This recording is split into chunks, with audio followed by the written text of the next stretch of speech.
Alrighty, everybody. Welcome into another live edition of the Patriots Beat podcast here on the CLNS Media Network. I am Mike Kadlick, joined as always by 98.5 The Sports Hub's Alex Barth. Alex, it's NFL Combine Week. I know this is you're probably in your glory. I've sort of hitched onto that wagon with you as well. Love the Combine. All 32 teams out in Indy, getting a close look at prospects, seeing who they can take, seeing who they can work out. Plenty of interviews, plenty of coaches and personnel getting peppered with questions today. So we're going to get to all that today. But what I do want to start with before we get into our Combine preview, we'll preview the Combine and then we'll also get into the storylines that happened today out in Indy. But first, I want to talk about the one Patriots move, transaction, whatever you want to call it, sort of, that happened today. And that is that free agent wide receiver, Slade Bolden, worked out for the Patriots in Foxborough. If you don't know who Slade Bolden is a slot wide receiver. He played at the University of Alabama. He won a national championship with Mac Jones. And then the following year after Jones was drafted, he played under Bill O'Brien there in Tuscaloosa in 2021. He's a true slot receiver. I want to ask you for your thoughts, Alex, on it first, but here's sort of what I've come to grips with as the day gone on, and I sort of thought about it, right? So when the news first came in, I was like, oh, here we go. Mac's got his guy back. It's going to be Brady Edelman 2.0. He knows he has a guy that he can get on the same page with. Jakobi's going to leave, and Slade's going to fit right in. He worked with him before, and here we go. The more I think about it, as much as I like Slade Bolden, it's Slade Bolden, right? So I don't know if he's going to even make the team. They're probably going to go get another wide receiver. They still have Kendrick Bourne. They have guys in the room. So I don't think Slade Bolden necessarily will make the Patriots roster. But what this move of him coming in for a workout tells me is that at least Mac Jones, it tells me that I think at least Mac Jones and Bill O'Brien are involved in the Patriots offseason. I don't think Bill Belichick on a whim would go out and do this. I think that tells me that Mac said, hey, let's think about Slade. And O'Brien said, yeah, let's think about Slade. So we'll see what we got here. So that's what I took away from it. I don't know what you thought. I think it's probably Bill O'Brien more than anybody else, even more than Sure. Mac Jones. I actually think there would be a chance Slade Bolden makes the team in the sense that they're down a number of specialists, right? Cody Davis is a pending free agent. They're going to lose probably Raekwon McMillan, Matt Wilson free agency, and he can contribute in the kicking game. So I actually think he will have a shot to earn a roster spot there. He doesn't move the needle at all as a receiver. I see people, again, like the Tom Brady, Julian Edelman comp, and he played with Mac in college, and he had Jamison Williams and John Mechie taking coverage away, right? You can't put him in the slot role in Bill O'Brien's offense and expect him to do that without that kind of coverage protection around him. We've talked about the Patriots needing to add speed. He ran a 4.6 640 at the Combine last year. If it wasn't the slowest among wide receivers, it was among the slowest. He doesn't do anything a wide receiver whatsoever. It'd be a fun story. It'd be nice. He's not a wide receiver. He's a special teamer, and he might contribute there, but I don't think he helps you as a wide receiver at all. Yeah, I think so too. But again, at first it was like, oh, well, because when he was coming out last year, I had him on my radar. Everybody got all hot and bothered about it. Yeah. Yeah, undrafted. And then he went to the Ravens. It was like, what the hell? Mac worked with Slade and yada, yada. But I was excited today. And the more I thought about it, I don't know if he's here. But again, like I said, it tells me that O'Brien has involvement and perhaps Jones does too. So Patriots bringing in Slade Bolden. We'll see what happens there. Let's get to the Combine. Combine is obviously this week out in Indy. 32 teams there to take a look at the best prospects. We'll get into, Alex, our prospects to watch for the Patriots. But before that, let's talk about just sort of what happened out there today in Indy, because a bunch of coaches talked, a bunch of executives talked, a bunch of storylines came out, a bunch of cuts happened this morning. So let's try and get to as much as possible. We'll go rapid fire and see what we got to. I wrote down a few. If you have some, we can get to it as well. If you have stuff in the chat that you want us to talk about related to the Combine, we can use you guys as sort of an agenda as well. But I want to start with Jakobi Meyers, actually. Two things that came out this weekend / yesterday was Mike Reese from ESPN said that he assumes that Jakobi is going to get somewhere between $15 and $20 million per season on the market. And Phil Perry from NBC Sports Boston reported today that these the talks between the Patriots and Jakobi are likely to start this weekend at the Combine. So are you paying Jakobi that price, Alex? Do you think the Patriots will pay Jakobi that price? And where do you see this going? And where do you see this going with him and then the receiver market after that? Yeah, no, I think I've said this before. I think it's time for both sides to go their separate ways, because that's your big addition in the offseason if you pay Jakobi Meyers that kind of money. So, it limits your ability to add a tackle. It certainly limits your ability to add another impact wide receiver. And they need a guy, again, who's going to be more explosive and create after the catch. And that's not who Jakobi Meyers is. He's a chain mover. And there's a role for that, certainly in some offenses. But right now, the Patriots don't have a guy that can give them big plays. So just, moving the chains incrementally, teams can take that away without having to worry about anything over the top. So I think that money can be best spent elsewhere. I don't think he gets 20, but I think he gets closer to 20 than 15. Yeah. And I don't think that that's in the Patriots budget right now. I think so too. It's tough because he has a little bit of a rapport with Mac now. He knows the offense. He's a leader.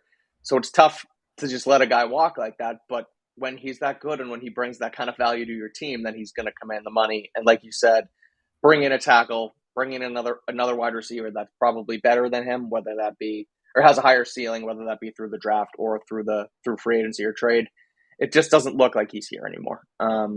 We'll see what happens. You never know. Maybe they really do like him and they have other plans. They don't need to spend elsewhere at receiver, whatever the case may be. But I would agree that right now I don't think Jakobi's back. But with that, the wide receiver market comes T. Higgins, who has been talked about as a target for the Patriots via trade. There's not so much been rumors, but more so I don't want to call it a rumor because there was nothing backing it. It was more so just an idea. Wide receiver going into his fourth year. Do you pick up his option? Do you trade him? All that good stuff. Teddy Bruschi said that the Patriots should go do it last week. I think everyone thinks the Patriots should go do it if they can. But the Bengals GM this afternoon out in Indy basically said that's not happening. T. Higgins is a good football player. We need good receivers. You go get your own good receivers. I already have mine. So I know that there's a lot of smoke and mirrors at the Combine this week. Guys want to throw people off the scent. For example, Ryan Poles in Chicago is saying that Fields is their guy for now, but they're going to explore it. So I don't know what they're going to do. But thoughts on T. Higgins? It doesn't sound like he's going to go anywhere, but is this more smoke and mirrors, or do you think he's telling the truth? I think they're going to keep him. I think they're going to do what needs to be done because they need to capitalize on this window right now with Joe Burrow, and trading T. Higgins is not how you do that. So I think he ends up staying in Cincinnati. Yeah. I guess it depends on the price though. Like if a team's going to, blow their doors off and look, I don't know. The Bengals seem rather unconcerned with offensive line play. I think that they would actually be a team that would consider paying Burrow, Chase, Higgins, and just nobody else. And just they're going to build their offensive line through the draft and on the cheap, and they'll piecemeal it defensively. Like they seem like the kind of team that would do that. So I think it's a possibility that he's. Yes, that's fair. Yeah. Well, other free agent, Derek Carr. Derek Carr seems like he's the talk of Indy. Meeting with the Saints, Jets, and Panthers. He's already met with the Jets. He's already met with the Saints. He's now going to meet with Carolina. I think the best spot for Derek Carr is far and away the Jets. I don't really understand why he would want to go to the Saints or the Panthers for that matter. I mean, I guess the Panthers have a decent roster and they have a little bit more capital to build with, but the Saints, Dennis Allen doesn't move the needle for me. They seem to always be in cap trouble. They kind of seem like they're in no man's land. I think the best spot for Derek Carr is no doubt the Jets, and I do probably think that that's where he ends up. But what do you think of Derek Carr and I guess where he's at and where he's going to go and that whole saga? Yeah, well, I mean, look, he needs to be ready if Rodgers goes to the Packers, right? I think that's what this is. I think he knows the Jets if Rodgers goes to the Jets. Right. He needs to be, Rodgers is a better option. Say what you will about the guy. He's kind of becoming the NFL's Kyrie Irving, but he's the better fit. So Carr's not just going to say, oh, well, I didn't get the Jets, so I guess I'm not going anywhere. The Panthers are probably better than the Saints, but at the same time, you want to make sure there's a bidding war. You want to make sure you can get the most you can get. So I think he's just doing his due diligence at this point. What do you think of the Jets if they do get Derek Carr? Where do they slot? Not the as I don't think as highly as them as if they get Rodgers. Okay. I think regardless in the AFC East, if the Jets get one of the two, I think they're the second best team in the division behind the Bills. I think Miami. I think they surpassed Miami. Miami's really, I just don't. Yeah. I don't know because I don't know with Tua. I think the Jets when that offense is on, it's just such a matchup nightmare. I suppose. Well, speaking of the Dolphins, Mike McDaniel, another thing today, said that they want to bring in some veteran quarterback competition to their quarterback room. So that would be an interesting spot for Carr. Yeah, it would. But do you think they do it? Yeah. Interesting. Okay. I don't think they'd overextend themselves to do it, but I think they understand the I think they understand the situation they're in, and if Tua is not going to be the guy, you can't wait around. You've got to have another guy ready, like they had with Teddy last year. So, they could be a sleeper team for a quarterback, certainly. So, do you just sit Tua? No, Tua's your starter, but he has to win the job. So Derek Carr's your backup? Interesting. Okay. I mean, is he guaranteed he's going to go somewhere where he's the day one starter if it's not the Jets? I don't think he's the day one. He's not definitively the day one starter in New Orleans because they still like Jameis. Carolina, I think, likes Matt Corral. I think he's going to have to beat out Matt Corral for that job. As crazy as that sounds, I don't think he should have to, but I think he would have to beat out Matt Corral for that job. He probably has a better chance of doing that than beating out Tua. Yeah, Tua. But I don't think that he's the definitive starter in any of those places. Really? I think Derek Carr he's obviously a top 32 quarterback, and I know that, Mike, if he was that good, he'd still be employed. That's the thing about quarterbacks that are available this time of year. That's Think a about fair point. And in free agency, not in trade. Right. Like this doesn't Brady, Stafford, obviously Russell Wilson, Tank. Like these guys don't count.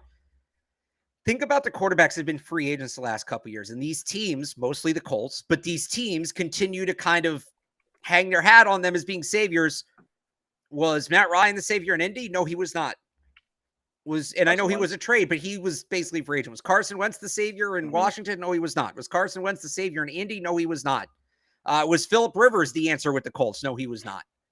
I think it's more so an indictment on the Colts than this is on the quarterback. Okay, that's fair. Like, the Colts suck at quarterback. They just did this for the last 5 seasons. They just got the guy that they thought was going to somehow push them over the edge. And obviously this feels like one of those situations.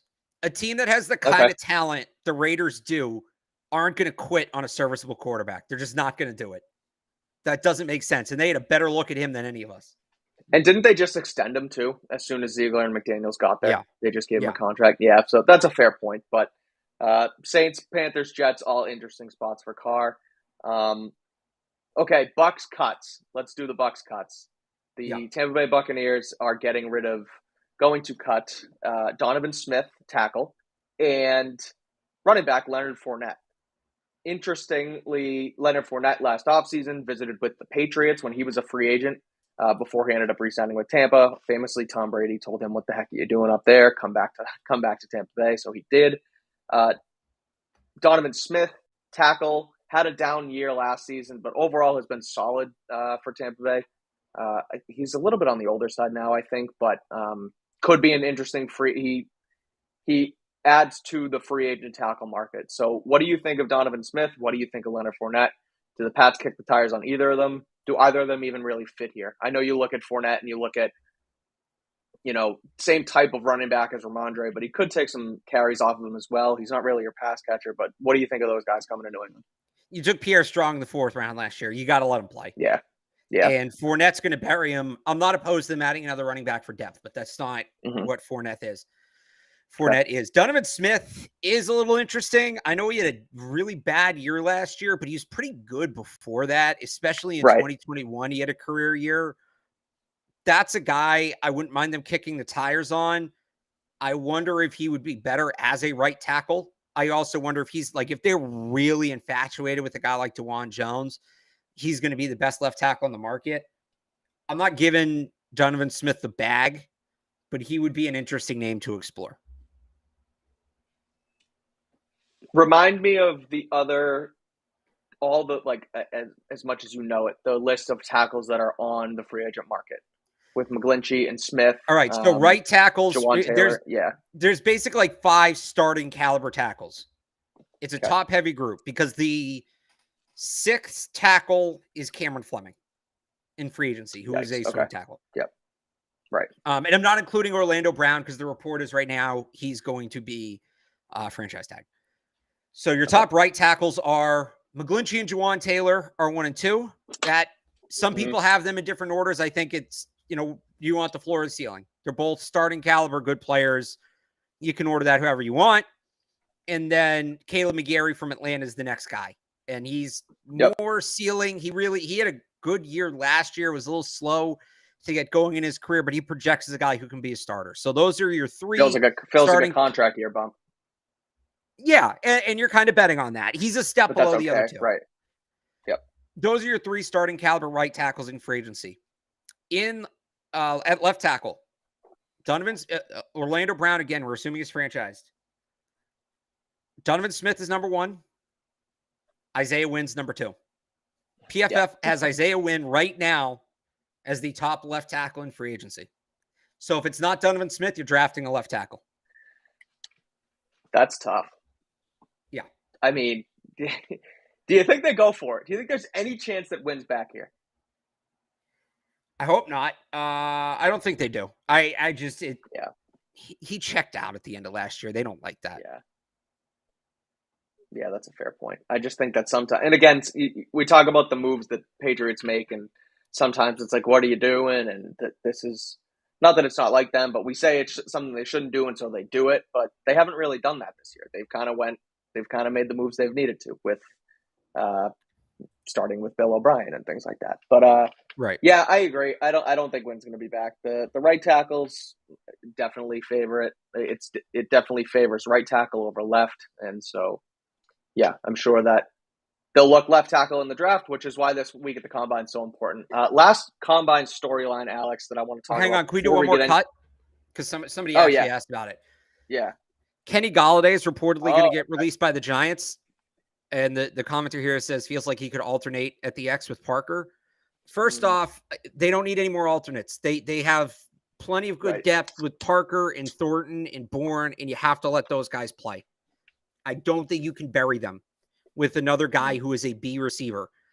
I also don't think Kenny Galladay's a B receiver. I think he's your 4th or 5th receiver on the depth chart.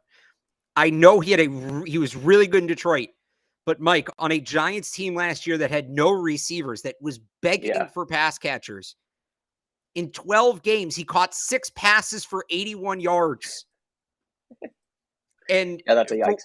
For what it's worth, we did this last year with Allen Robinson. I remember people were really high on Allen Robinson because, look at what he had been, right? Mm-hmm. Look at how good he'd done. But the production the year before was just, I kept bringing that up. Like, hey, he was terrible last year. Like, keep that in mind. He's not the player he once was. And I got kind of knocked for it. And then what happened with Allen Robinson this year?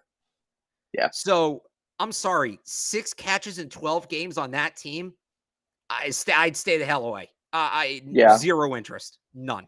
That was similar. I guess he had a few years of good production, but that was sort of a contract year thing with him as well. Up in Detroit, he had one really good season. The Giants completely over. He had 2,000-yard seasons in Detroit there, but yeah. Okay, fair. But the point being that he got paid and he sort of completely fizzled out. So even at a cheap number, I don't think it's worth it. Actually, one other cut that I wanted to bring up and pick your brain on was John Johnson III, Boston College kid. He is likely to be cut from the Browns. He's been fine at safety. He was with the Rams. I think he just missed out on their Super Bowl run, signed with the Browns right before that. But I don't know. Something tells me he could be a guy that the Pats kick the tires on, depending on if McCourty retires. What do you think of him? What do you know about him? Anything good? I could see it. I like the free agency market. I wouldn't mind them spending there, right? Vaughn Bell, Jesse Bates, Jordan Poyer. He's probably a step below those guys. Now, look, if they spend money, also let's say they pay a tackle and they go and trade for it and they pay a wide receiver. then yeah, Johnson's probably a guy you look at as like, hey, Right. second tier safety that, you can't pay top of the market at every single position. But I don't know. I think they can pay a safety. I think they can. Yeah. So I'm not, we put a pin in him. Like, yes, he is a guy. Johnson is a guy I could see them talking to. We'll put a pin in that one, but let's see how the combine plays out in the first couple of days. I don't think he's a guy that's going to sign in like the tampering period, right? Right. I think he's probably a guy that signs late in the week, maybe early of the week after. So again, we'll put a pin in that one and revisit it because it's an interesting name, but it's a little early. Yeah, I'm with you. All right, Patriots news at the combine. A little sort of Patriots, but when we were on our show last Thursday, the news broke that Matt Patricia interviewed for the Broncos defensive coordinator position. He obviously didn't get it. They ended up giving it to Vance Joseph. But Sean Payton out in Indy today was asked about Matt Patricia and basically said that while they did release the list of their defensive coaching staff, that Matt Patricia could still end up having a job in Denver. Ian Rappaport from NFL Network also said that he could see him sort of in a defensive advisory role, something similar to what he had last year in New England. Obviously, he didn't succeed as an offensive coach. He will never be an offensive coach again. But it sounds like Sean Payton likes Matt Patricia. It sounds like Matt Patricia could still latch on in Denver, even though it sounded like late last week that he might not. So what do you think about that? Do you think it's a good move? Is he going to end up there? I don't know. I just want to get your thoughts on that from a Patriots perspective. Well, so Ian Rappaport said today he thinks Patricia's going to end up there. So, I'll piggyback off of him because he tends to know things and say, yeah, I think he's going to end up there. Yeah. Here's my bigger takeaway. If Patricia doesn't end up in Denver, I don't think he's back in New England. This is and not even that, like, I don't think the Patriots want him back. We don't know what his status is right now, right? We don't know what his employment status is. We know Joe Judge is still under contract. Mm-hmm. We never got any clarity on what happened with Patricia at the end of the season. We didn't know what his contract was. This is Can we assume now, sorry to cut you off. Can we assume that he's not under contract because nothing has came out about the Patriots needing to, approve the fact that he's going out there? Wouldn't something like that potentially come out and sort of be news alongside of it and not just the fact that he's going to interview? Not necessarily, because you don't. Okay. You can't refuse an interview for a promotion. And remember, his title was offensive line coach. Okay, that's fair. So position coach to coordinator, even if it's on the other side of the ball, and it's ridiculous we have to go over this. Right. Position coach to coordinator, you can't block that interview. And but Mike, that's kind of what I was going to say, though. These feel like really in-depth conversations, interview, negotiations, however you want to characterize it. These feel like really in-depth conversations to have with the guy who's under contract of another team. Right. So when he first interviewed, I didn't think too much. I was like, okay, well, this could still be if he's with the Patriots. I feel very confident saying now, I don't think he has a contract in New England. I do not. I think that he is a free agent, so to speak. And it doesn't seem like the Patriots seem very interested in bringing him back. Yeah, I would agree. And I guess have at it. For the Broncos, maybe if he helps you, great, but I don't go need for him it. back Yeah, here. good luck. Yeah, exactly. Broncos country, let's ride. Yeah, so that's our NFL storylines, or NFL Combine storylines. So let's get into Patriots prospects to watch. Alex, I know you had a huge write-up on this on 98.5 this week. I wrote something on CLNSmedia.com this week with 5 prospects to watch. I have some other ones in mind too, building off of some mock drafts that had, guys like Jordan, Jackson Smith and Jigba, Zay Flowers coming to New England. So those are guys I'm keeping an eye on. But Alex, let's go with you. I'll let you sort of set it up with your draft stuff, and I'll build off of it, I suppose. But who are you looking at this week at the Combine, and what can we talk about? So let's go position by position, because that's what we typically do, and we'll go like in the Madden order. So we'll start at quarterback.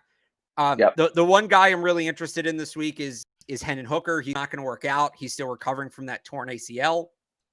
But I'm assuming we're going to get some sort of report on where he's at medically, on where he's at in his rehab and his recovery process. And it's going to be very interesting, because if he's healthy, I think he's a first-round pick. I have him ahead of Will Levis. And look, Will Levis is going to test off the charts. I still don't understand what teams see in Will Levis. Like, I honestly don't. Yeah. If he's not healthy, then it gets really interesting because it feels like he needs his rookie year is a really important part of his evaluation because he is 25. Right. And he needs to be able to hit the ground rolling. There's not a ton of ceiling with him.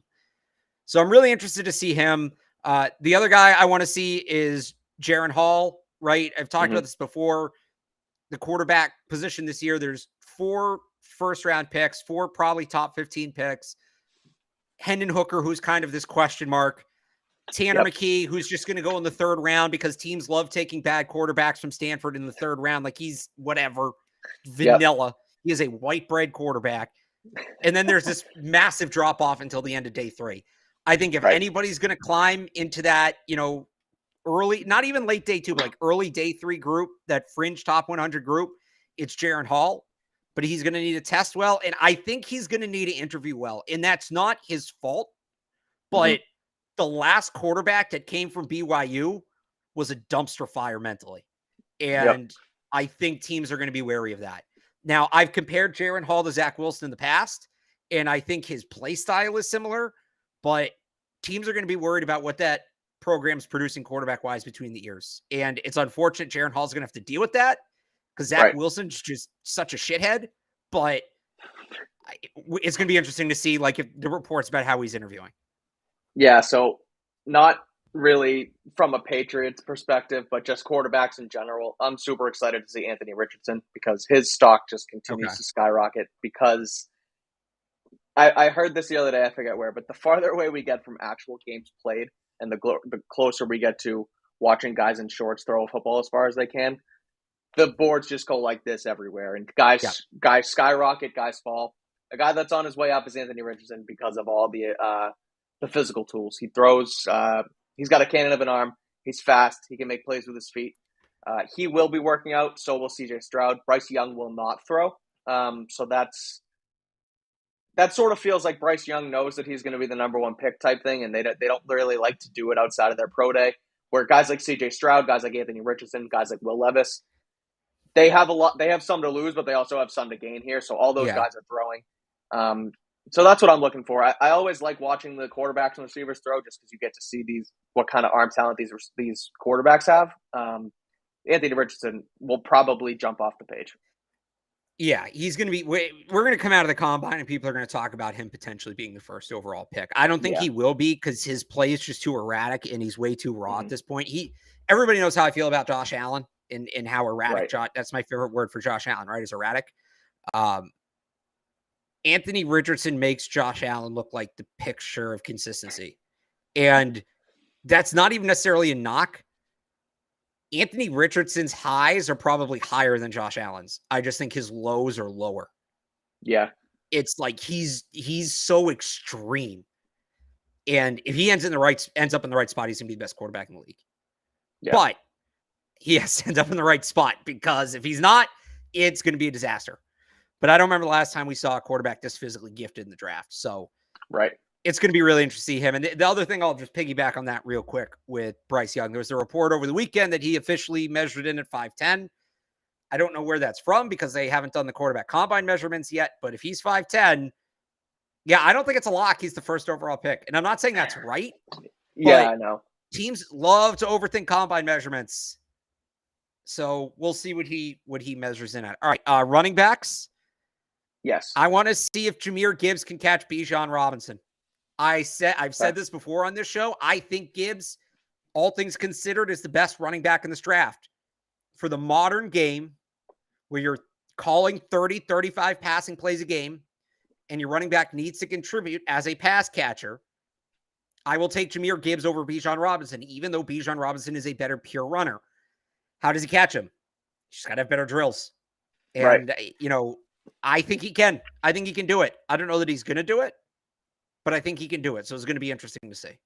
I think Bijan's just physicality as far as like his size and his strength and the way he's going to run. I know Gibbs is also a freak athlete, but you just look at a guy. It like I said, it's shorts and shirts season where you look at Bijan Robinson next to Gibbs, who's a little bit shorter, a little bit lighter. It's like, how do we not take this beast? Well, we look at what a guy like Derrick Henry has done the last few years. I know that I'm not comparing Bijan to Derrick Henry. I'm just saying that size matters at the combine. It does. So it might be tough, but I'm with you. I'm interested to see that too.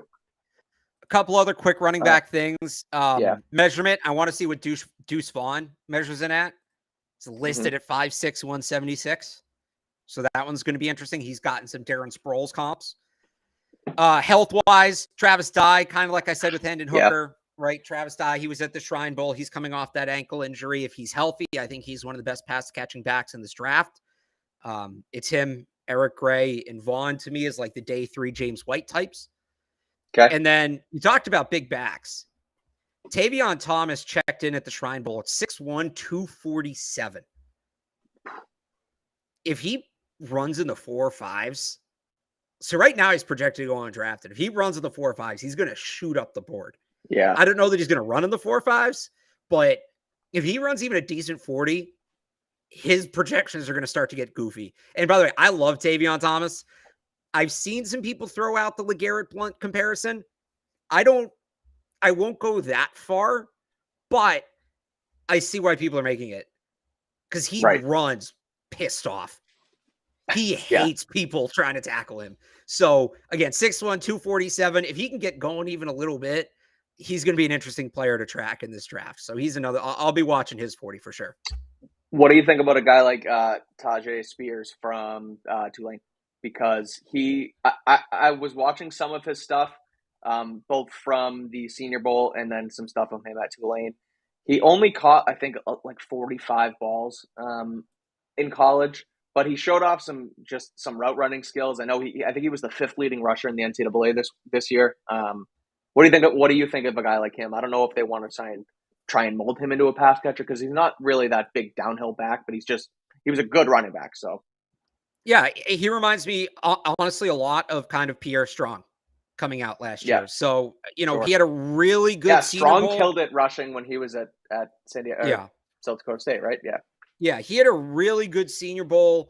He's going to try to build. I'm talking about Spears now. Really good Senior Bowl. Yeah. He's going to try to build on that this week. Yeah, if he runs a good 40, he's going to get into the day 2 conversation, I think. But look, I think the 3rd running back spot in this draft is wide open. It could go to a number of guys: Kenny McIntosh, Sean Tucker, Izzy Badakanda, Charbonnet. I kind of like Dwayne McBride from UAB. I think he's sneaky good. But Spears is certainly going to be in that conversation. We're going to kind of sort that out this week. I look at Kendre Miller too from TCU. So Kendre Miller reminds me a bit of, not like Ramondre now, but watching him at TCU reminds me of watching Ramondre at Oklahoma. Like, there's a lot of similarities there. Yeah. He's an interesting player, and he's if the Patriots are going to go with the running back in the top 100, I don't think they will, but it wouldn't surprise me. Kendre Miller, like specifically for the Patriots, is a name Patriots fans should know. Yeah, I'm with you. I'm excited for running back. I get excited. Running back's fun at the combine. Running backs, like combine's a running back event. Yeah, I mean, NFL draft is a running back event because it's such because it's. Hear me out. Let me explain. Okay. Because it's not a first round running back event, but it's like okay guys don't want to pay. You don't want to pay running backs. Guys don't want to sign them to second contracts. So there's a happy medium where you want to find those guys in like the 2nd, 3rd, or 4th round where they're not a first round pick, so they're not getting a huge payday. You're not burning a pick on them, but you're also bringing in guys who you want to, like an Alvin Kamara, who was a 3rd round pick, or even Ramondre, who was a 4th round pick. Now he's a top 10 running back in the NFL. So I like seeing where running backs are going to slot. You get the point. It's not a first round running back event, but it's interesting to see where those guys come out. No, that's fair. I'll give you that from that point of view. All right. Yeah. Wide receivers. This is a big combine for wide receivers because there is so many questions still to answer. There is such little consensus. Yep. I have right now the top tier of wide receivers is 4 players: Quentin Johnston, Jordan Addison, Jackson Smith-Njigba, and Zay Flowers. Now, part of the reason I can't come up with an order is, well, who are we talking about? Are we talking about the Patriots? Are we talking about a team picking ahead of the Patriots, right? Because there are some teams I think might have Quentin Johnston as their top wide receiver. There's some teams that might have him as their 4th. Right. But even within that, it's a little tough to tell the order right now. So I think with Addison and Flowers, the measurements are going to be big. Yep. And I think when it comes to the 40, I'm just assuming Zay is going to run a great 40.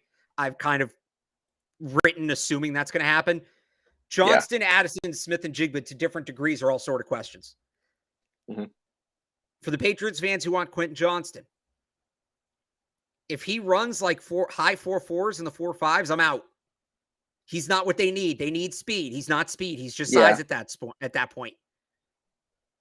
If he runs in the 4.3s, like some people think he's going to, he's not going to be there at 14. You're not getting him anyway. Yeah, right. So it's a catch-22. It's just interested to see which way it goes with Quentin Johnston. In Jigba, kind of similar to me. Elite route runner. Yeah, he really is. He's got to prove he has the afterburner to run away after he catches the ball. If he proves he can do that, now I still think he might be on the board at 14 because he doesn't have the size.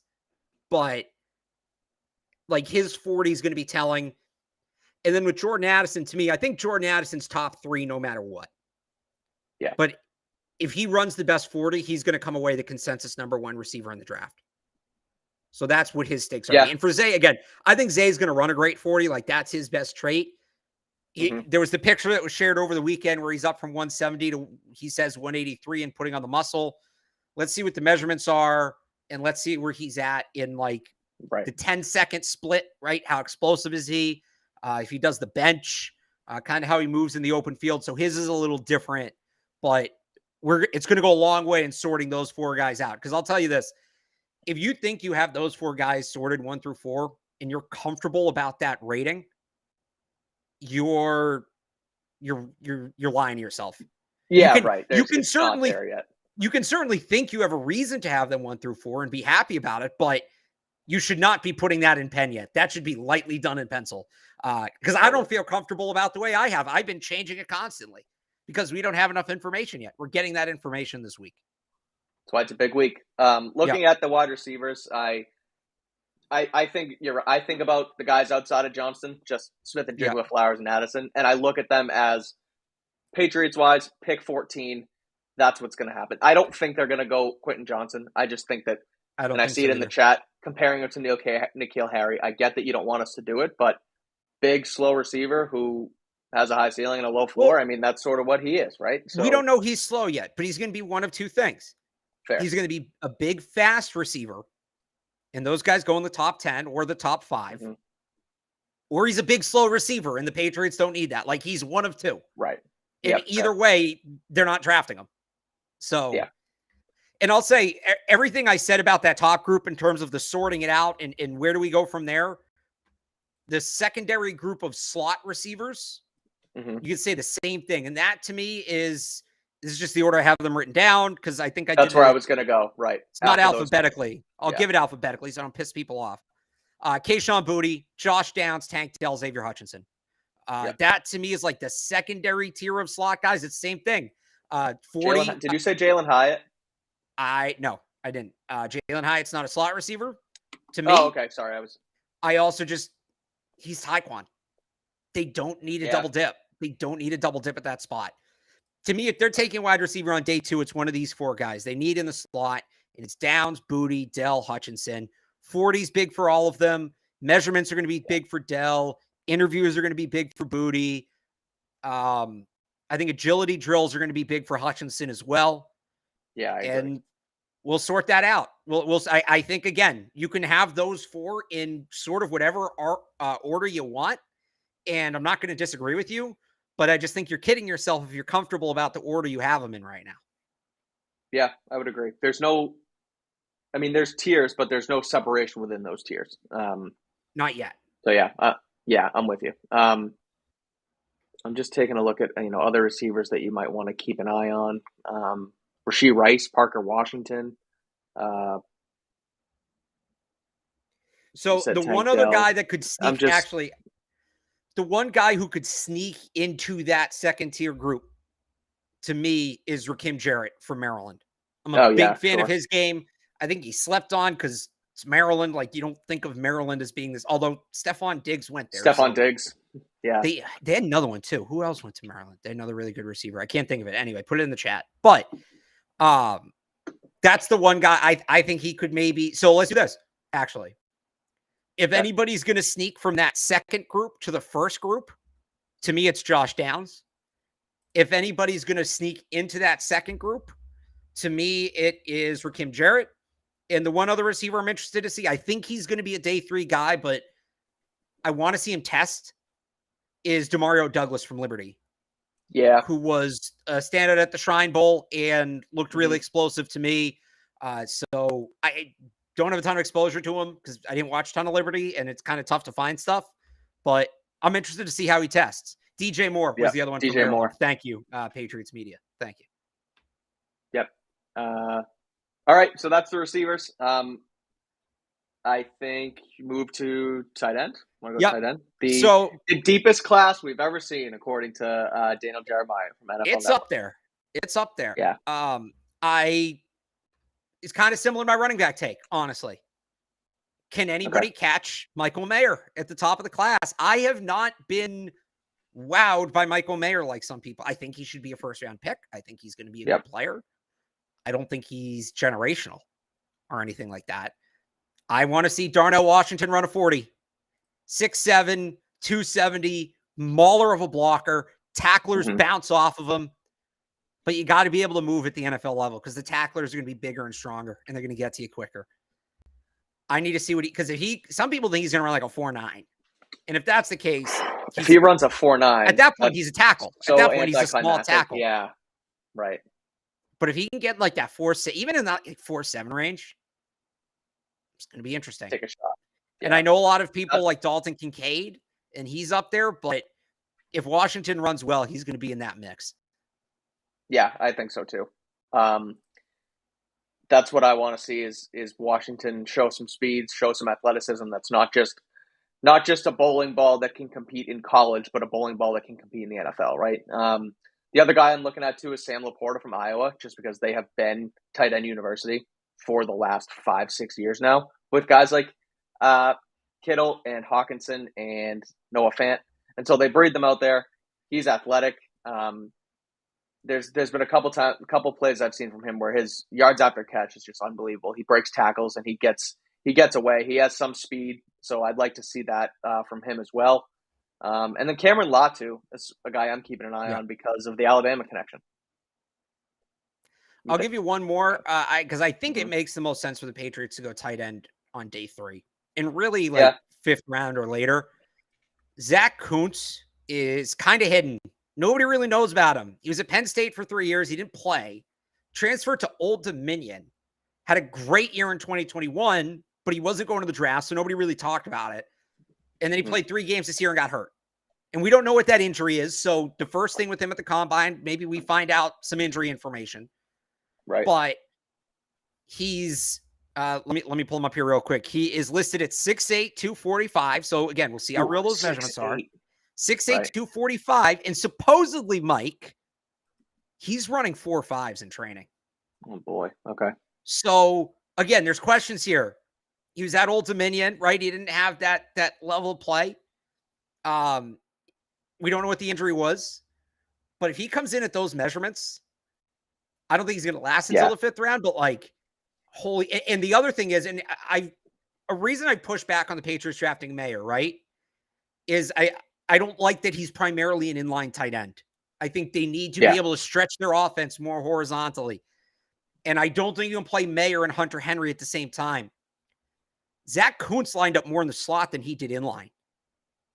And he lined up on the boundary a significant amount of the time as well.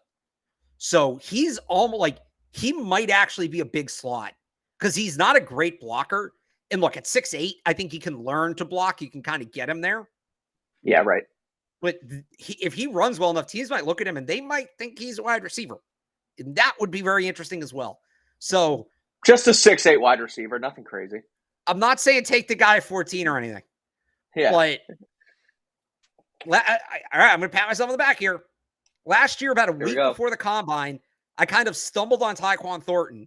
And people remember on this show, like Evan was like, all right, enough talking about the wide receivers. Says, no, I have this guy. And Evan's like, he's undrafted, isn't he? I said, yeah, he is projected to, but I like him. And then he came out and he ran the best 40 in the combine. The Patriots took him 50th. About the same time I stumbled on Zach Kuntz.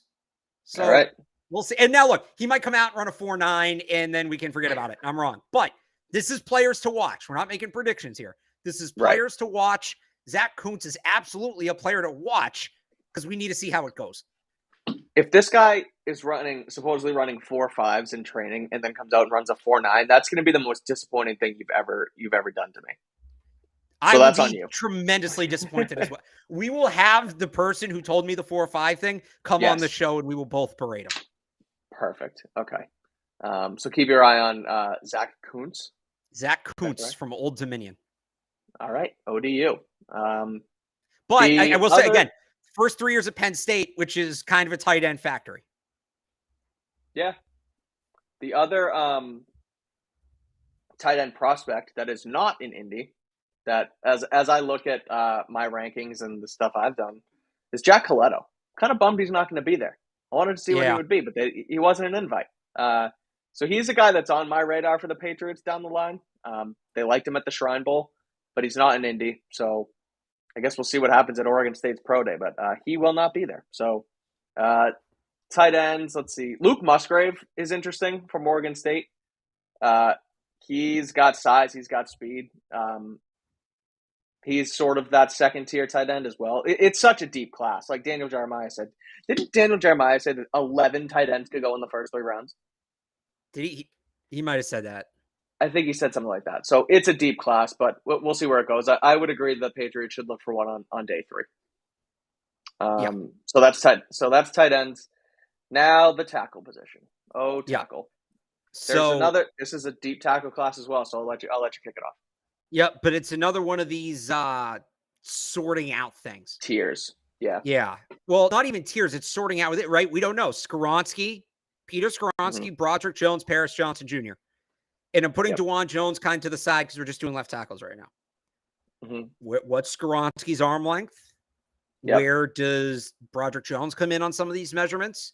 How athletically does he test? Athleticism is supposed to be his carrying trait. How athletically does Paris Johnson test? Some people think he's a little stiff. Again, you can rank those 3 guys in whatever order you want. I don't think you're wrong, but you can't feel good about the order because we don't know enough. We're going to learn. We're going to kind of figure out, and more importantly, which of these guys has the best chance to make it to 14. Yeah. The Skoronski one, like you said, it's interesting. It's going to depend. Everyone talks about his arms. Yeah. If he's a T-Rex, they might kick him into guard. So we'll see where that goes. But the number to watch for the general, and look, it's the difference of an inch. I think people probably look into it too much, but the what's the word? Why can't I the benchmark for like tackle versus guard is generally 33 inches. And like Rashawn Slater, people worried about his arm length, and he came in at 32.5, and now he's a very good tackle. But if he comes in at like 31, I think people are going to be worried. But if he's over that 33 mark, I think he's unquestionably a tackle.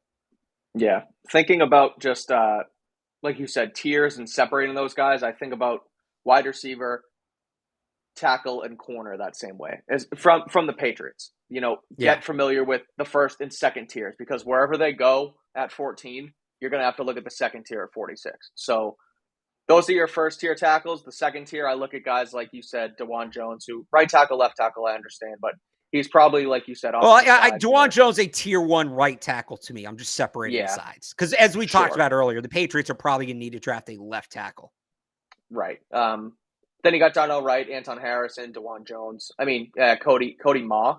Is it Ma? Mock. Is that how you say his name? Mock. Okay. What do you think of those guys? I mean, that's sort of your second tier. If they go corner and if they go wide receiver, that's who you're going to have to deal with for the Patriots.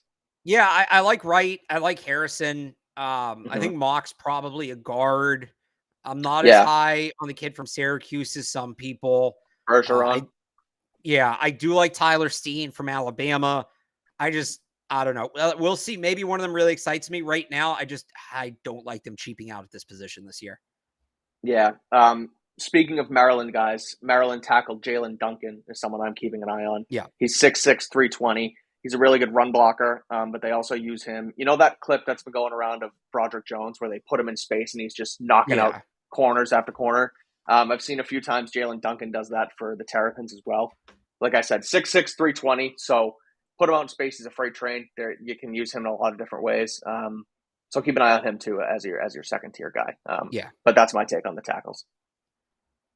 All right. I honestly didn't do much on the later round tackles. That's where I'm at mentally with that position. Yeah, Let's go to I the know. defense. I'm with you. Let's go to the defensive line. I'm super excited to watch these guys. Look, I don't think the Patriots are going to take a defensive lineman in the first 2 days, but especially an interior one. But, you know, Devon Godshaw's hasn't necessarily lived up to that contract. I know he just got an extension, but he hasn't. Lawrence Guy's getting old. Carl Davis is a free agent. Daniel Qualley is a free agent. You're on the second half of Christian Barmore's rookie deal now. It wouldn't shock me if they take a defensive tackle on day 2. I would love it, but it wouldn't surprise me. And this is a really good defensive tackle class. There are some incredible athletes at the defensive tackle position in this class. Siaki Ika, Maisie Smith, Kalisha Canty. All three of those guys are going to be really fun to watch at the Combine. And we haven't really been exposed to them because they didn't do the Senior Bowl or the Shrine Bowl. I like Moro Adromo. That kid was a beast. So he'll be later. Yeah, and then him and Dante Stills. It will be interesting to see how they carry over from the Shrine Bowl. And then Javon Dexter, is that his name, from Florida? Yeah. So another guy who go ahead. I was just going to say he's on my radar too. Some guys that they've worked with, and just I don't know, interior defensive linemen that seem like they could jump off the page. And obviously not first round. I mean, the first round talent is really Jalen Carter and maybe Ika if he jumps in the back end. But that's pretty much it. From what I can tell. I'll give you a couple other ones too, like defensive ends.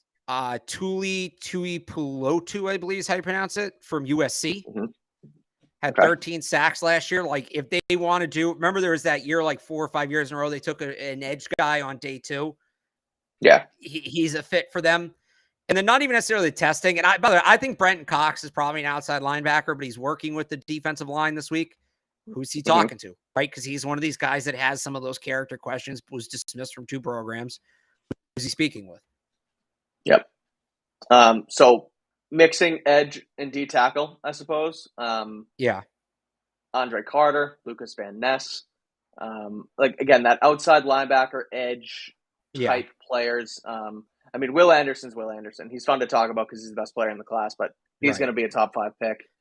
So Carter's working with the linebackers, but he is a really interesting player to watch because he was Anderson. Andre Carter. Oh, sorry. I was thinking Jay. Okay, I got you. Andre Carter. So he's working with the linebackers, but he's a really interesting player to watch because he did have all that hype coming in. People thought there was a chance he was going to be a top 50 pick.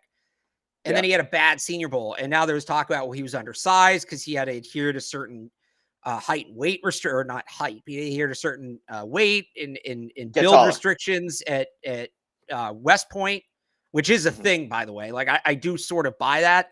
So let's see if he's putting any weight on. Let's see if he has a bounce back. He's going to be really interesting to watch as we kind of transition to linebackers here. The 2 guys I want to see, and look, last year we were super underwhelmed by that linebacker class. And then everybody came out and tested through the roof. Leo Chenal, who we thought was like this old school thumper, ran like a 4.5. Yeah. So kind of in the same boat this year. I'll be honest, a lot of the first round guys don't do it for me. The 2 guys that I'm going to be watching, because they both could have come out last year. They both elected to go back to school. I thought both of them had a chance to be first round picks last year, went back, dealt with injuries this year. Now they're kind of projected to be day 2, maybe even day 3 guys. And that's Henry To'o from Alabama and DeMarvion Overshown from Texas. Both of those guys should crush the Combine and remind people why they were projected to be first round picks. I'm looking forward to seeing them. Another linebacker is a guy like Noah Sewell. He does it for me, I would say. From Oregon, it's Penei Sewell's brother. Is that right? Yes. Yeah. So another Oregon guy from Hawaii. He's another one of those. He's like a true old school linebacker. He's not like your fast, your speedy guy necessarily. I mean, I'm sure he's got some speed, but he's more of a Dante Hightower instead of a Mac Wilson, if you will. So a big thumper. So I'll keep my eyes on him. But then later guys, they've been linked to the Patriots is Aubrey Miller or Isaiah Moore. And then another one that I look at personally is Aubrey Miller from Jackson State. But Isaiah Moore is someone who was Shrine Bowl, worked with the Patriots, spoke with the Patriots, and impressed the Patriots. So he could be a later. He's more of like a tier 3 later day 3 guy, I would say. But he could also help himself this week as well. So I look at like further down the board, right? If they want that next Mac Wilson, Raekwon McMillan, Cameron McGrone, Servassier Dennis from Pittsburgh, and D Winters from TCU as kind of those athletic middle linebackers. I mean, Winters is almost a safety, but I like those two guys. On the edge, a guy I like is Isaiah Land from Florida A&M. Now, he's really small. I got to pull up what his measurements are because I don't remember off the top of my head. Like, he checked in. So we got to see what he measures up at now. He was listed at, I don't know, it's not on his bio page. That's weird. Hang on here. 6'4", 225. So you got to be bigger to be an edge rusher. But he's quick. He plays with great motor. Can he get his weight up and still be as quick? I'm guessing he's going to come in over 225 at the combine. But how fast is he at 225? Right. That's going to be a question. That's when you go to Andre Carter and ask how you keep size and speed up at the same time. So that's sorry, I'm just trying to pull something up here that's the linebackers. It's funny. I remember texting you a few weeks ago when I was setting up my draft rankings and thinking of how I want to do it and how you decipher between defensive line, edge, linebacker, where the middle ground is on each. And it's kind of just a cluster F. And we kind of just did that right here. We seamlessly went from defensive tackle, edge to linebacker all in one fell swoop. So not that they all play the same position, but it's interesting that just how that happens. Yeah. Want to go corner? Yeah, let's do it. Okay. This is where it gets. This is another a flag stick, if you will, with the Patriots, where it's wide receiver, tackle, and corner. So yeah, and it's another one of these positions where again we have some sorting to do. Yeah. And oh boy, do we have some sorting to do with the cornerback position. All three positions they need. They're deep, but it's chunks. There's no one stands out. But you know what? That could be a good thing because maybe the guy you think is better, other teams don't think is better. So, right, Mike, I have 7 corners all over. And this is only boundary corners. I'm not going to mention slot corners here. Okay. I have 7 corners with a first round grade. I have 15 corners with a top 60 grade. 7 corners are not going to go in the first round. 15 corners are not going to go in the top 60. There's going to be tremendous value here. The first tier that we need to sort out. And again, with bigger corners, the knock is always movement. All right, you're 6'2" with long arms, but can you change direction? Can you run with the receiver downfield? So as much as it's 40 time, and it is going to be 40 time with some of these guys, like the really bigger guys, like Julius Brents. Yeah. As much as it's 40 time, it's also 3-cone, and it's, I can never remember the name of it, but you know the drill where like they have the whole field there, the guy standing in the middle, and the coach is the football, and it's like he holds it over his head, and then they have to run backwards, and he pulls it down. Oh, yeah. Left, right, like the change direction drill. Yeah. Yes, exactly. Those are going to be big. So the first group, these are the guys that I have like the true first round grades on. Joey Porter Jr., again, no particular order.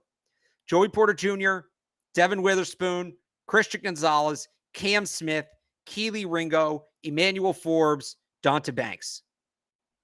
Okay. Those are my 7 first-round corners. And between everything I just talked about, we're going to sort those guys out. And then the second group, by the way, some of these guys in another year would have a first-round grade from me. They would. I count 3 guys on this list that would have a first-round grade for me. But Julius Brents, Tyreek Stevenson, Kai Blue Kelly, DJ Turner, Eli Ricks, Garrett Williams, Darius Rush, Jalen Jones. It's deep. That's 15 corners that so I gave the grades. I go top 60. What does that mean? Whatever. Every single one of those guys I just said, I think has a chance to be a plug and play contributor day one in the NFL. Now that can change. I don't think the number is going to be 15 coming away from the combine. I think it's going to be closer to 10. For instance, when I bring up Julius Brents, 6'3", 207. He's going to have probably the second longest wingspan next to Joey Porter Jr. Oh, well, that was Juwan Williams. Well, Juwan Williams ran a 4.8. Right. That should have been disqualifying at that point. Everybody knows how much I love Julius Brents. I've talked a ton about him. If he runs a 4.8, you won't hear me say his name again until the draft. And probably after that, right? So are they all going to test incredibly? Maybe. Like, maybe this class is just unfreaking real. And they all run 4.3s to 4.5s, and it's just, you know. And there's 15 corners in the first round. Right. Blindfold, you throw a dart, you hit a good corner. Yeah. A couple guys are going to drop out. It's just the law of averages. Who it is, that's why we do the combine, right? To find out. I can't tell you right now who I think it's going to be, because clearly I think highly of all of these guys. But what a group. What a group to pick from. It's good for New England that they have, and I've said it 3 times now, but wide receiver, tackle, and corner, they're so deep that they can get basically a player from each of these positions, and they could have roughly like you say, a top 60 grade, a top 2-round grade. Those guys are going to fall to round 3, and you're going to be able to get some of those guys. That's just how it's going to work. Yeah.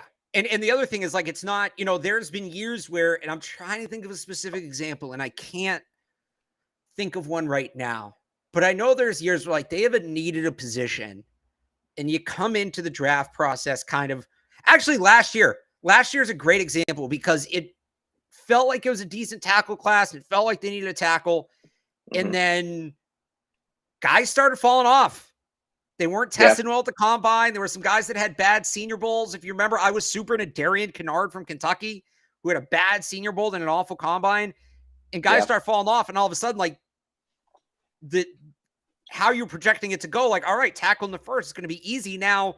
All right, well, all the tackles are going to be off the board, like the actual good ones, the guys who made it through. And everybody else kind of isn't at the level that we thought they'd be at. With 15 corners, it feels super unlikely that's going to happen. Like, if they all test poorly, I mean, it'd be hilarious, but it's not going to happen. It's not going to happen. It's not. And that's what makes pick 14 so interesting. And that's why as much as you want, obviously, we want the Patriots to do well. And so, like last year, when they're picking at 21 or whatever it is, they fall backwards. 21, and then I think they traded back to 29 for Strange or something like that. Yes. So, in that case, there's no point in looking at the top tier guys for the Patriots, because they're not gonna be there. When we're at 14, and then 2 years ago when we're at 15, it makes looking at these top tier guys, a guy who can come in and play right away for this team, that much more exciting, right?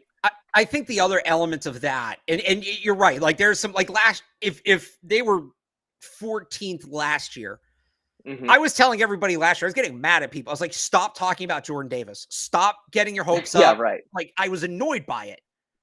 I would be so all in on Jordan Davis this year for the Patriots, because it's different. The other thing that I think changes it, in another year, we wouldn't, even at 14, I don't think we'd bother talking about Joey Porter Jr., Devin Witherspoon. I think we'd say they need a corner. Those two would be nice, but it's not happening. But if a guy like Christian Gonzalez can jump, which like could happen, because it's again, some of it also comes down to, what are you looking for in a player? Like, Joey Porter Jr. is probably a better fit for the Patriots, but a team like Seattle, who's up there, they're probably going to like Christian Gonzalez better, just the play style, the experience. So we can talk about those guys, because in another year, they might be top 10 picks, like locked. But because the class is so deep specifically at that position, and we don't have this consensus, at least for now, we can talk about it. Now, Joey Porter comes out and runs a 4.28 in a sub-7 shuttle, we're going to stop talking about him, because then he will be locked into the top 10. Right. But there's a lot of flexibility in this class right now. Are they going to trade down? They might. And I'll tell you this, they can trade to get a good player. Yeah, no, that's 100%. Overly far. But I'm working on some mock drafts right now that I'll have up on 985thesportshub.com next week. Even like 3 or 4 spots, they should be okay. Yeah. Right now. Now, if all of a sudden Peter Skronsky is a guard and some of these corners test poorly, and Smith and Jigba doesn't run a good 40, then it changes. Right. But right now, I could probably move down a little bit. But it's definitely exciting. This is fun. Guys, I love this. As you can tell, guys towards the top generally only move down, right? Like there's how much are those stocks going to grow? So that's kind of what you have to keep in mind. The combine can be a little bit of a wet blanket at times. Yeah. Now it can go the other way. There could be a sleeper you found that tests great. Like if Zach Kuntz runs a 4.5, I'm not going to shut up about it. It doesn't really impact the first round, so it can be fun in that sense. But I'm pulling up this guy's tape tonight. I'm going to watch it until I fall asleep. There isn't a ton, so good luck. But he's a total unknown. I have to order it, and it comes in like a VCR to my house. He's a total unknown, which is part of the reason I hope they take him, because Evan's going to be so annoyed having to find tape on him, and he's going to complain about it, and I'm going to laugh at him. All right, let's do safeties. I was just going to say, let's do safeties and get out of here. Yeah. No, Mike, this is Patriots Beat. This is the second to last position. Come on, you've been here long enough to know that. I'm sorry. Yeah, we'll hit specialists as well. You are correct. Yep. So this is one of those, can anybody catch things again? Can anybody catch Brian Branch? Consensus number one safety. I think pretty comfortably. But I got to tell you this. I watch Alabama a ton, right? His teammate. I like Jordan Battle, man. Look, I think Branch is better. I don't think the gap is as big as some people are making it out to be. I think Christopher Smith from Georgia as well is another player in that group. So big time SEC safety class. Love that. Ton of fun. Game on. Let's see how they test. Yeah, there's a lot of them. Trey Dean, Jamie Robinson, Antonio Johnson. It's almost like the first tier, like you said. I think the two Alabama guys, and then everyone else is sort of in their own amoeba tier too, but they all have sort of different things about them. I'll put Christopher Smith up there. Okay. Fair. For now. Yeah, but I look at Trey Dean every time because of what happened out in Vegas. MVP just feels like a Patriot. So this is one of those things again where like, can he build on that? Because if he has a good combine, it suddenly becomes, well, he was great at the Senior Bowl, and then he had a great combine. He's building this momentum, and it's like, oh, he's taking this all very seriously and whatever. So like, Trey Dean can do he can. I think he's top 100 for the Patriots right now. I don't know that he's top 100 league wide. I think he can be after the combine. Yeah. Quick break for uniform talk. The Eagles because I want to tie this to Trey Dean because I saw your tweet. Yeah. Quick uniform talk break is that the Eagles put in a rule change request to have players wear number 0. I don't know when that gets voted on, but it's going to be at the league meetings in May. There you go. So league meetings in May. The Eagles are what's the word I'm looking for? Proposing. They're proposing. I was thinking projecting. It wasn't coming out. Proposing a rule change that players can wear number 0. So Trey Dean III wore number 0 at Florida. Jack Jones wore number 0 at Arizona State. I would love to see number 0 in the NFL. What do you think? No, I'm a number traditionalist. Oh, come on. Really? I don't like the single digits elsewhere. It bugs me. I'm with Tom Brady on this one. I'm with Tom Brady on this one. No, I'll say this. Make it fun. I'm fine with 0, just not 00. 00 looks stupid. That's only a basketball. Yeah, 00 would be kind of weird. But no, I'd like to see. I saw. I don't know what his name was, but I was looking up players that wore number 0, and the Rutgers quarterback this year wore number 0. And I thought Rutgers and UTSA too. I can't remember his name. But that's awesome. I think that's hilarious. Seeing a quarterback wear number 0 and like a big D lineman, like a 400-pound D lineman, squeezing a number 0 over himself. Linemen won't be able to wear 0 in the NFL. Why? Because there is still restrictions on. There are still some of those number restrictions like they used to be, right? You're right. So 0.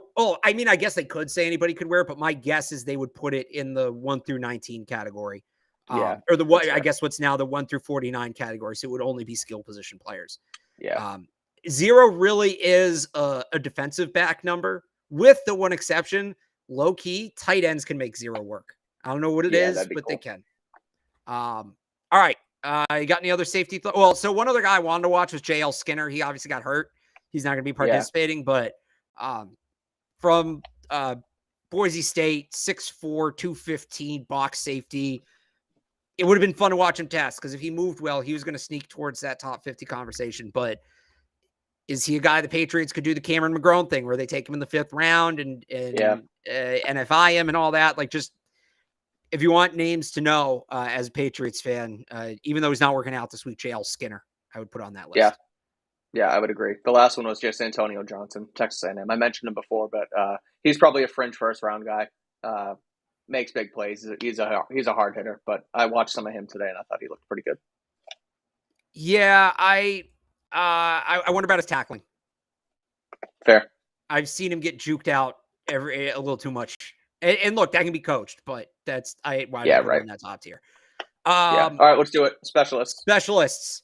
I actually don't have any coverage players this year. I'm super bummed. I don't have any coverage players this year. I did last year. Every time I find a coverage player I like, it turns out he also plays offense or defense a significant amount of time. So that's been annoying me. Actually, I don't know. I got to pull up the list. Is Aaron Cruikshank from Rutgers at the Combine? I don't know. Because he was like the Big Ten returner of the year. He had something like that. He covers kicks too. No, he's not there. Okay. So that one's out. Anyway. So the thing I'm looking for, Michael Turk won the Shrine Bowl. Bryce Behringer won the Senior Bowl. We get to see him head-to-head. Punters. Also, we get to see Jake Moody again. So that'll be interesting. Yeah. I love watching the punters run 40s because it's hilarious. Yeah. Because people act like it matters. Why do they even run? Okay, so actually, I forgot to do this at the beginning of the show. I like to remind everybody about this. Do you know why they run the 40-yard dash at the Combine, Mike? Why anyone does? Why that's like an event and why it's 40 yards.